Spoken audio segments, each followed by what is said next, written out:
Sou um jornalista investigativo, especializado em histórias urbanas sombrias e lugares marcados por tragédias. Depois de anos cobrindo lendas urbanas e desaparecimentos inexplicáveis, recebi uma dica sobre um lugar que poucos ousam mencionar: o Refúgio dos Condenados, um chalé isolado nas montanhas da Serra da Mantiqueira. Originalmente um refúgio para aventureiros e alpinistas, o local foi abruptamente abandonado após uma série de eventos estranhos e assustadores. Dizem que aqueles que se arriscam a entrar não saem os mesmos, se é que saem. A estrada para o refúgio é uma trilha sinuosa que serpenteia pela montanha, coberta por uma névoa espessa que se agarra às árvores como dedos gelados.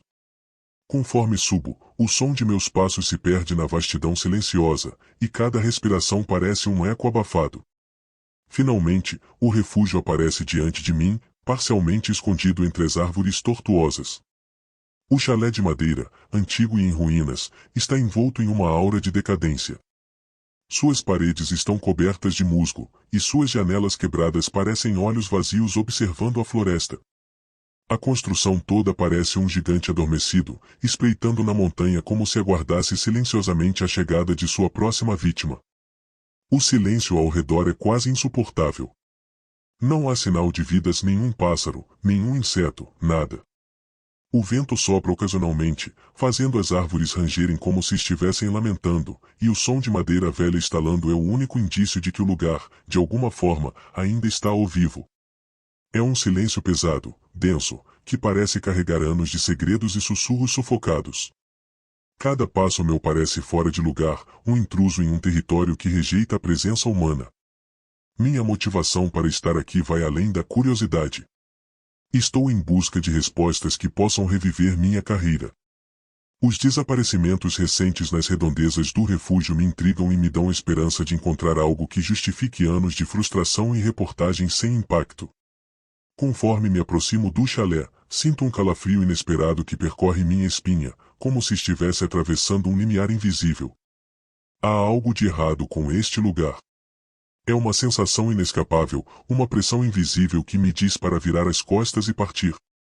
Mas a promessa de desvendar esse mistério é forte demais, e eu me vejo incapaz de recuar. Afinal, o que quer que esteja me observando, está prestes a ter sua história revelada. Antes de subir para o refúgio, decido parar em uma pequena vila nas proximidades para tentar obter alguma informação. Os moradores me encaram com olhares carregados de desconfiança, trocando murmúrios e evitando responder diretamente quando menciono o Refúgio dos Condenados. A atmosfera na vila é pesada, como se o simples nome do lugar trouxesse à tona memórias que todos prefeririam esquecer. Um senhor de idade avançada, de olhar cansado e sombrio, se aproxima e me segura pelo braço com firmeza. Ele me alerta para não prosseguir, dizendo que o refúgio é amaldiçoado, um lugar onde as fronteiras entre o mundo dos vivos e dos mortos se confundem. Ele conta histórias de sombras que se movem sozinhas, como se tivessem vontade própria, e de vozes que ecoam pela noite, sempre sussurrando pedidos de ajuda em um tom desesperado. Desde que o refúgio foi abandonado, ele se tornou um portal para algo que não deveria existir, ele diz, com uma voz que treme não só de medo, mas de uma certeza fria. Segundo ele, quem entra naquele chalé leva consigo algo que não pertence ao nosso mundo, algo que não se pode ver, mas que se sente à espreita, sempre à espera. Atribuo suas palavras ao folclore local e à superstição dos habitantes, pensando que são apenas histórias contadas para afastar os curiosos. Estou decidido a continuar, certo de que são apenas contos para assustar os mais impressionáveis. Desconsidero os avisos e sigo em direção ao refúgio, convencido de que vou encontrar uma história digna de manchete, algo que revitalize minha carreira. Naquela noite, enquanto me acomodo em um dos quartos deteriorados do chalé, a sensação de desconforto começa a aumentar. As paredes são finas e deixam passar o som do vento, que assobia entre as frestas como um lamento distante. Tento me convencer de que estou sozinho, mas a quietude do lugar é interrompida por ruídos estranhos. Sons de batidas ritmadas, como um tambor abafado, ecoam pelo chalé, seguidos de sussurros baixos, quase inaudíveis, que parecem vir das paredes ao meu redor. Cada som se mistura com o som da madeira rangendo, criando uma melodia sinistra que parece aumentar de intensidade a cada minuto que passa. Tento ignorar, convencido de que é apenas o velho chalé se acomodando e a força do vento lá fora. Mas, enquanto me esforço para manter a racionalidade, uma sensação incômoda de que não estou sozinho começa a crescer, agarrando-se à minha mente como uma sombra insistente. O ar parece mais frio e pesado, e uma sensação de estar sendo observado se torna impossível de ignorar.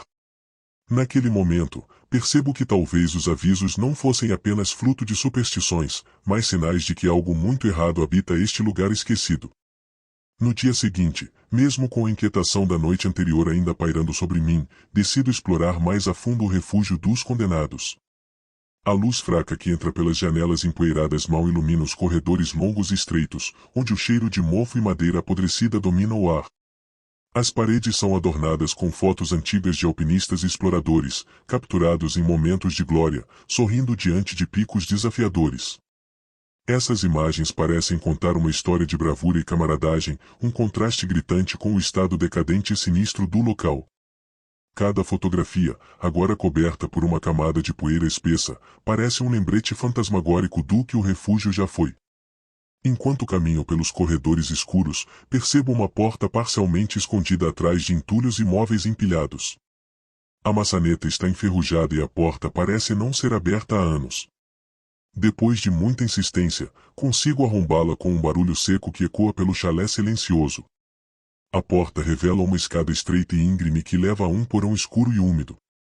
Descendo com cautela, descubro um bunker improvisado. A cena que encontro lá embaixo é perturbadora, de malas abertas e roupas espalhadas, livros, objetos pessoais e diários deixados como se seus donos tivessem saído às pressas, sem tempo de recolher nada. As paredes do bunker estão cobertas de arranhões profundos e marcas que parecem feitas em desespero. Entre os pertences, encontro um mapa desenhado à mão, com caminhos e marcações que parecem indicar áreas específicas do refúgio. Nas margens do mapa, há anotações escritas em caligrafia apressada, ruídos no porão, vozes que chamam à noite, aparências familiares que não são reais. Folheando os diários deixados para trás, me deparo com relatos assustadores. As páginas falam de visões inexplicáveis, figuras observando à distância, que depois desapareciam no ar, e vozes familiares que chamavam os exploradores, imitando pessoas queridas que, obviamente, não poderiam estar ali. Os diários contam como o refúgio parecia ganhar vida própria, mudando suas formas, trancando portas e sussurrando segredos no escuro. Conforme mergulho mais fundo nas páginas manchadas e amareladas, um som inesperado rompe o silêncio, os passos lentos e arrastados, ecoando pelo corredor acima de mim. Fecho o diário abruptamente, com o coração acelerado. Os passos cessam tão rapidamente quanto começaram, mergulhando o bunker em um silêncio opressor e denso. Tento me convencer de que foi apenas o som de madeira antiga se acomodando, mas a realidade parece mais aterrorizante. A sensação de ser observado se intensifica, cada sombra ao meu redor parece ganhar forma e movimento. O ar, que já era frio, se torna glacial, e o peso da presença invisível é quase palpável. Algo ou alguém está aqui comigo, escondido nas paredes deste chalé amaldiçoado, e a sensação de que não estou sozinho é inescapável. À medida que a noite cai, percebo que a atmosfera ao redor do refúgio se torna ainda mais opressiva. Tento retornar ao andar principal, mas a casa parece ter se transformado em um labirinto surreal. Os corredores que antes conhecia bem agora se estendem em direções impossíveis, conduzindo-me de volta ao porão a cada tentativa de encontrar a saída. É como se o lugar tivesse vontade própria, manipulando os caminhos para me manter preso. As janelas, antes sujas e opacas, agora mostram paisagens distorcidas e aterrorizantes, florestas densas e escuras, montanhas que se estendem infinitamente e um céu manchado por uma lua colossal que emana uma luz fria e antinatural. Não há sinal da trilha pela qual cheguei ou das árvores ao redor, tudo parece ter sido substituído por um cenário macabro que desafia a lógica. Os sussurros que antes eram suaves e indistintos agora se transformam em uma cacofonia de vozes angustiadas. Eles ecoam pelas paredes, misturados com gritos abafados que parecem vir de todos os lados. Tento distinguir palavras, mas o som é caótico, preenchendo o ar com uma urgência aterrorizante. As sombras nos cantos dos cômodos começam a se alongar e se moldar, como se algo estivesse tentando emergir delas, assumindo formas que quase parecem humanas, mas que se retorcem de maneira antinatural, sem rosto, sem forma definida. Desesperado, encontro-me atraído de volta ao bunker, como se algo estivesse me puxando para lá. As sombras nas paredes agora se movem com propósito, contorcendo-se como figuras vivas, cada uma parecendo mais real e ameaçadora que a anterior. Meu coração bate descontroladamente enquanto tento entender o que está acontecendo. Releio os diários e descubro um segredo ainda mais sombrio: o refúgio havia sido palco de rituais antigos, conduzidos por um grupo que acreditava poder manter entidades de outro mundo longe da realidade humana. Mas algo deu errado, os rituais falharam, e as entidades, em vez de serem banidas, foram aprisionadas ali, transformando o refúgio em seu domínio pessoal. Os sussurros, agora compreendo, não são meras alucinações. São os ecos das almas que foram capturadas no processo, presas em um ciclo de tormento sem fim.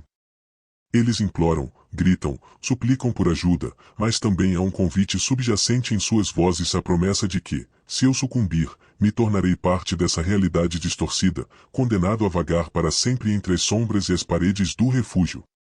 As entidades, esses seres sombrios que se alimentam do medo e da dor, agora me querem como parte desse ciclo interminável, uma nova alma para engrossar seu coro desesperado. O desespero toma conta de mim enquanto corro pelos corredores estreitos e sufocantes do refúgio. A cada curva, a sensação de que estou sendo caçado se intensifica, o ambiente parece pulsar como um organismo vivo, se adaptando para me manter preso em seu labirinto infernal. As sombras nas paredes se esticam, projetando formas distorcidas que se contorcem como se tentassem se libertar.